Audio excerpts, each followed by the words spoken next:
What's up, guys? It's your boy Ben back again with some more tales from Timor. So today I want to start off by asking if this has ever happened to you before. So you're walking down the street and people are just passing by you, not really thinking anything of it. Then all of a sudden one person passed right by you and you just realize, oh snap, this is a person just like me who has all the depth and intricacy that I do. Then next thing you know, you're diving down this rabbit hole of realizing that every person that just passed you on the street is just as complex as you are. They have worries, they have hopes, they have dreams, they have things that they want to do by the end of the day. And as you're diving down this rabbit hole, there's the one sane part of you that immediately has to jump in and pull yourself out of it.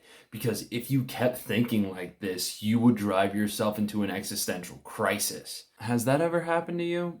Because I'm just curious, because I need to know if I'm sick or insane or something like that.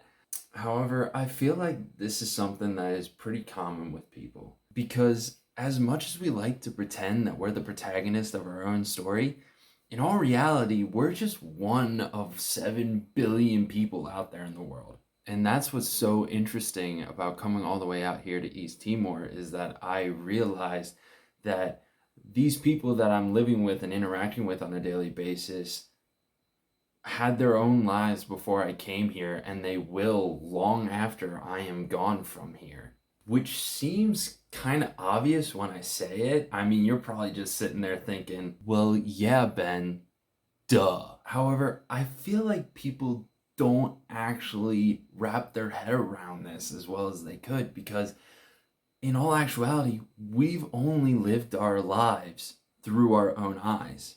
Like, I was talking to a friend the other day, and he remarked upon how I was different in my vlog than I was in real life. And I was kind of taken aback by that because I had always strived to be my own genuine self in all forms of communication, whether that be real life or on the internet. And that's the reason that I didn't have social media, was because I never felt that people could be honest about themselves on the internet. It just wasn't a place for genuine human connection. And now that I have this social media platform that I'm posting these vlogs on, I am now starting to ask myself the question, am I a liar? Am I a fraud?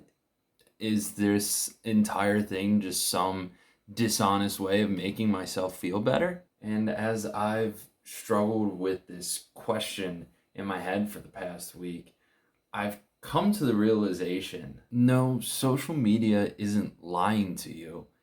It's just not giving you the full picture. See, there's a lot going behind a person's eyes that we have no access to as people watching this person.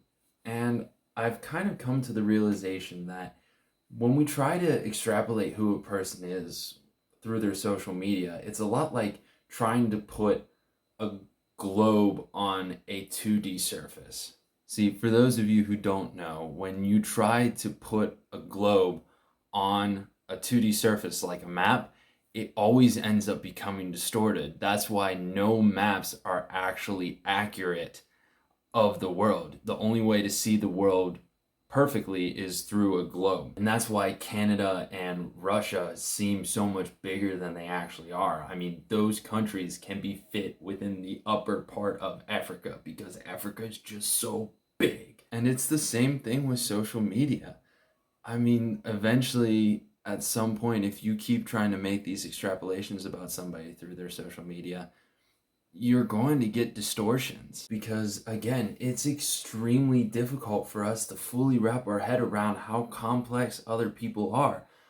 I mean, I drove myself into an existential crisis earlier this week doing it. However, maybe if we all were able to view each other as more complex than we give each other credit for, I feel like a lot of problems in this world could be solved. Because if we all just understood that each of us was fighting our own battles and had our own hopes and dreams, then maybe we treat each other with a little bit more compassion. Ate logu, guys. I'll see you next week. Before I go, though, I just want to remind you guys, leave a like and subscribe to the channel if you want to hear more from my Tales of Timor. And also in the description is going to be a link to the new Big Sif single. This one was pretty experimental, and I'm really proud of it, in all honesty. It was really interesting and kind of fun for me to do. It has more of a story to it than the last one and all the other music that I've released beforehand. So yeah, I'll see you guys around.